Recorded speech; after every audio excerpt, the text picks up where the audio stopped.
Governor Tim Kaine joined state, county and federal politicians to break ground on the new headquarters for the Defense Advanced Research Projects Agency, or DARPA. DARPA is currently housed on North Fairfax Drive.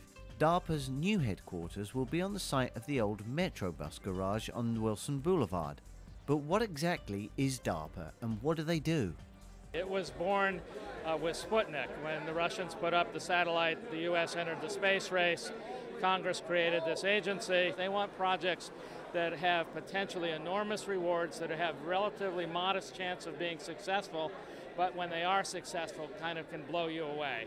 And that's what they did with the internet, that's what they did with global positioning systems, that's what they did with stealth technology. All of those were things that came out of DARPA and got integrated into the Defense Department, and then ultimately things like GPS are probably sitting on the dashboard of your car today. But why does DARPA need to move? The Secretary of Defense in 2004 issued some standards that said that any DoD agencies, and DARPA is part of the Defense Department, have to be in space that meets anti-terrorism force protection standards. We were able to design a building for DARPA that met all of the Defense Department standards and yet was well integrated into the urban environment.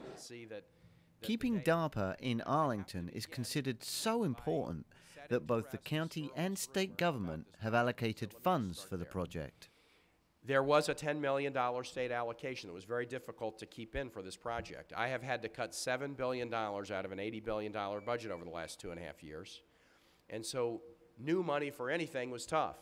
Governor Kaine had tremendous pressure to take that $10 million and use it for something else. And he would hear nothing of it. He was absolutely committed to making that state money available for this project. If you look at an agency like DARPA, they will attract a lot of private businesses and others, and they'll also do some innovative partnerships with our higher ed institutions. So we consider this, this is more of an economic development announcement in a way than it is a military announcement. We've figured out that our investment and the state investment in this project literally pays for itself, a year or two after DARPA is open. Having faced the concept of losing DARPA entirely to Maryland, we would have lost a huge benefit to our community. When the BRAC decisions came out in 2005, I was chairman.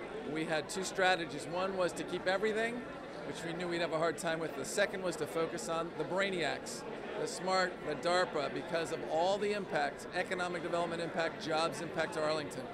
And we were successful. One of the few challenges to the BRAC decisions that succeeded. And as a result, not only are you going to keep the synergy of all these smart, creative, talented people, but then 1,700, 2,000 contractors that work with them. So that's 2,000 jobs. Those jobs average over $100,000 each, which means that it's generating tens of millions of dollars of additional tax revenue. So this is a win-win for everyone. This agency and the Defense Geospatial Intelligence Agency are some of the federal agencies that are just at the cutting edge of research and knowledge that then has all kinds of civilian applications as well. So I don't, sometimes we're tempted to skimp on that, but I don't think we should ever skimp on sort of the knowledge activities that generate important discoveries that we can use for broader benefit.